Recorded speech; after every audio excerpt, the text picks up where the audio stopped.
Hi guys, welcome back to another episode of Random Rants with Random.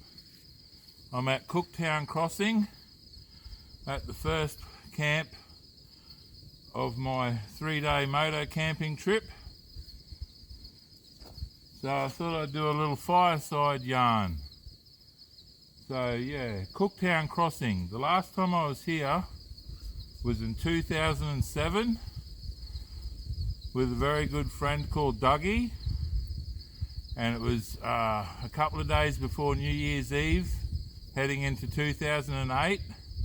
And I wasn't aware of this, but apparently you don't cross the Cooktown Crossing if it's around New Year's, Christmas time.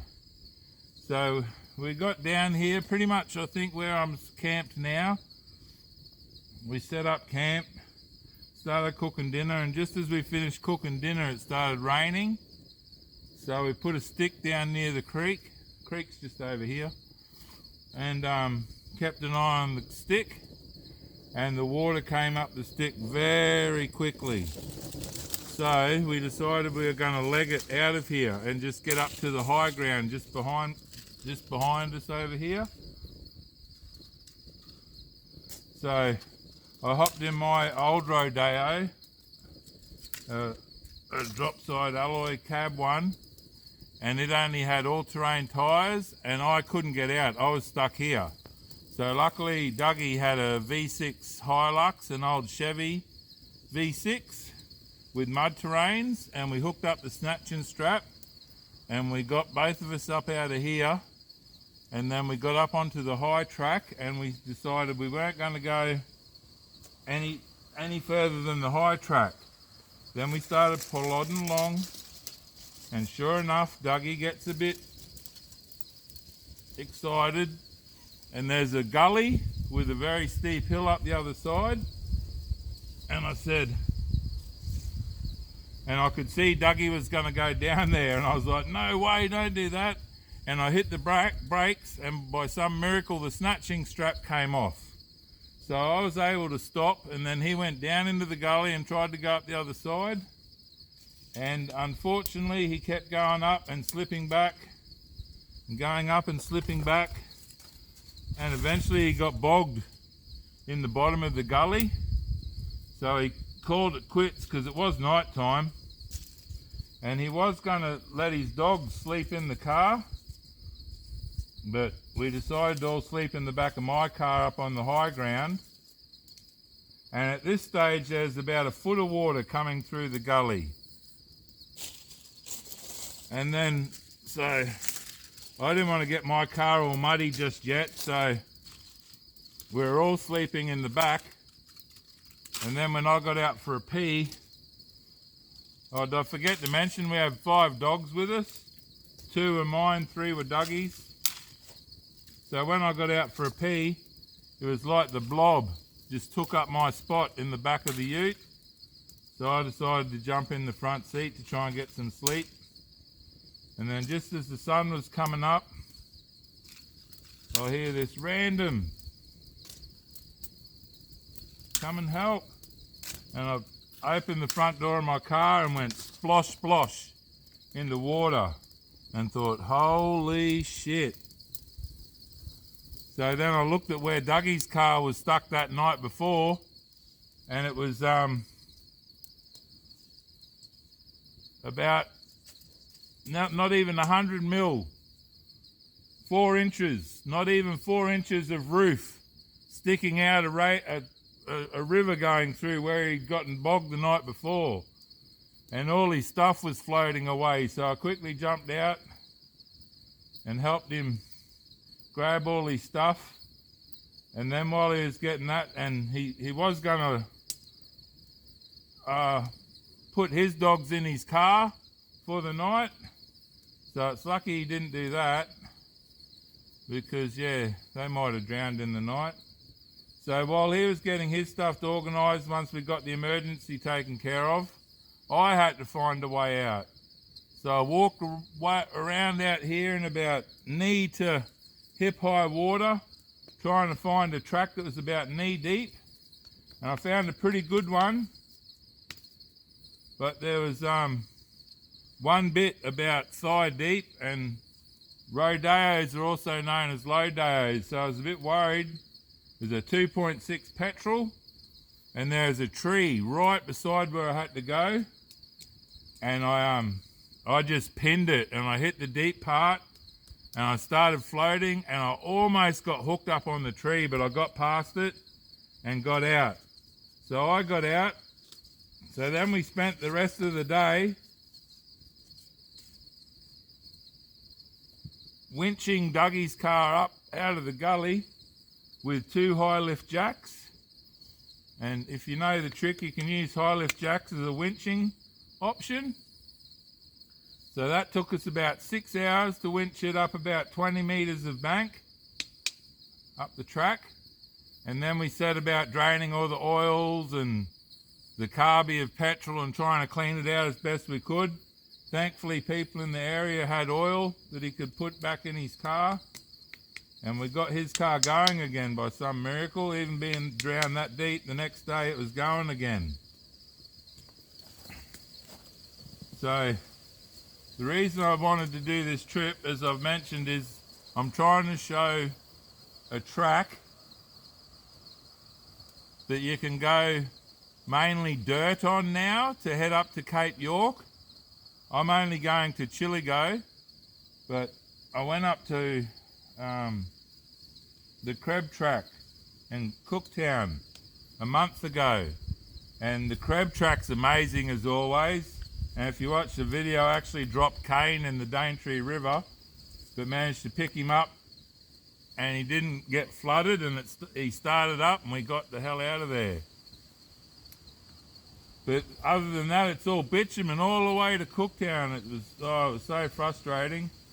So I knew a couple of local tracks. So I've come up from Cairns. I went up Coranda, and then went Black Mountain Road. I was going to do some side tracks off that single track, but I was running out of time because I had technical difficulties and didn't leave till really late. And I was also going to do the western half or the top half of the bump track, but once again I didn't have time for that. And I was actually planning to be a bit further along on my journey today, but it was getting late, and I know how beautiful this spot is, Cooktown Crossing. You'll see some more, I've done a couple of vids on it, and I'll do some more tomorrow. So yeah, that was me and Dougie getting flooded in, and we got stuck here for 4 days. And then we went past Cooperinga Station to another creek, but it was too flooded to get out. So eventually we decided we were going to fill cars up with people and drive across the crossing here, because it's a smooth cement crossing. So that was all good. The only car that was a worry was one car was a 2-wheel drive Nissan Navara with a canopy on the back. And everyone was like, oh my God, who's going to drive that? And I put my hand up straight away, because all I could think was, if it got washed off the causeway, I can be out the window. Whereas the 8 to 10 people under the canopy in the tray in the back, they're going to be in a washing machine going down the river after the causeway. So, but we got them all out, no dramas, and we all managed to get home in time for New Year's Eve. So that was the adventure. Spent because Dougie's gear got flooded.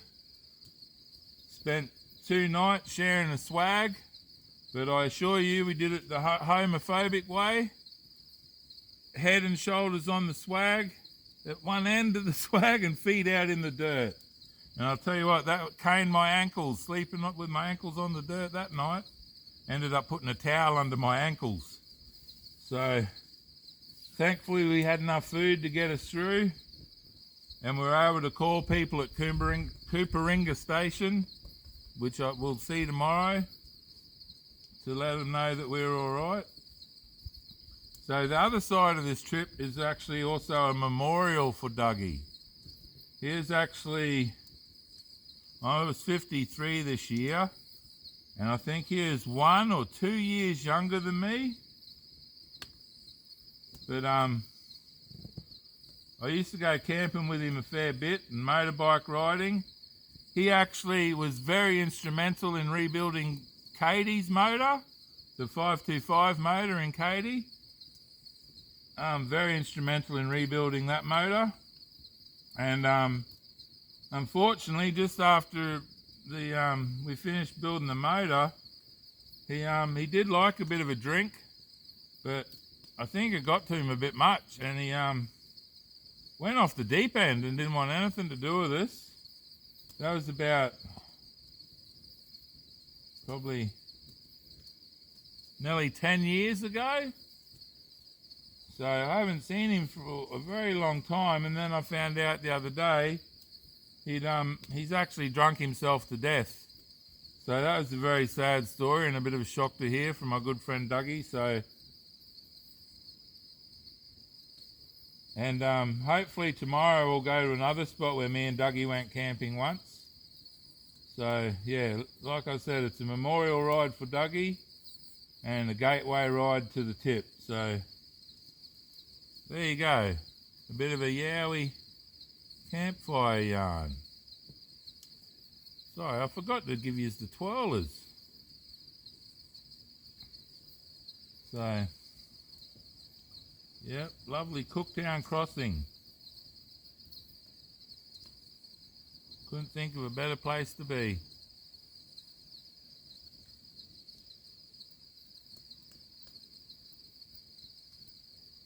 We'll just sit back for a minute and enjoy the campfire and the serenity, and then we'll shut it down for the night.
Nothing like a good campfire.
Alright, I'm going to sign out now, guys.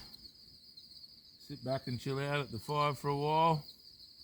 Keep it real on the back wheel. Whoa.